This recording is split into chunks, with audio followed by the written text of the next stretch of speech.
मित्रांनो, परत एकदा स्वागत आहे आपल्या चॅनलवर तुमच्या सर्वांचं.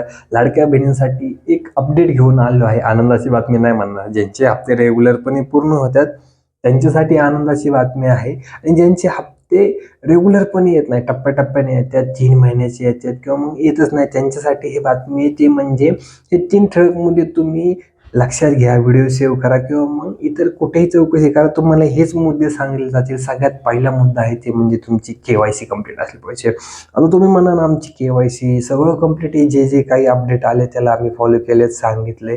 तसं नाही मित्रांनो, आधार कार्डवरचं नाव आणि बँकेतलं नाव हे जर तफावत असेल तर तुम्हाला पैसे जमा होण्यास अडचण येऊ शकते. तुम्ही म्हणसाल ह्याच्या अगोदर सुद्धा आले होते, ह्याच्या अगोदर का आले होते ते सांगतो. शासनाने आहे ना, मॅपिंग नव्हतं किंवा म्हणजे व्हेरीफाय केलं नव्हतं जे अटी आणि शर्ती आहेत. आता अटी आणि शर्ती तुम्हाला पाठ असल्या पाहिजे. हप्ते घेतले म्हणल्यावर थोडे तरी उजळणी केली पाहिजे. ह्या अटी आणि शर्तींचं तुम्ही उल्लंघन केलं असेल तर तुम्हाला यापुढे हप्ता येणार नाही. तिसरी सर्वात महत्त्वाची बातमी आहे, तुम्ही फॉर्म भरलाय, KYC केली, हप्ते आले होते पण आता अचानकपणे बंद झाले. तर तिसरी महत्त्वाची बातमी NPCI ही आहे गव्हर्नमेंटची वेबसाईट. ह्यालाच धरून आता बँकेत जे पैसे येतात किंवा मग शासकीय योजनेचे जे पैसे येतात ते आधार DBT मार्फत येतात.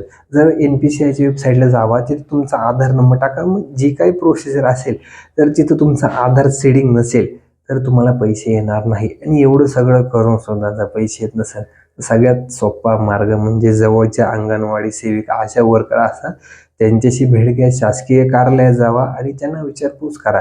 जी काही प्रोसिजरिंग असेल ती पूर्णपणे करा. आणि त्यानंतर हे हप्ते येत नसेल तर मग त्या विषय सोडून तुम्ही अटी आणि शर्तींचं उल्लंघन केलं आहे असं समजा आणि आपल्या कष्ट करून कमवायच्या मार्गाला लागा.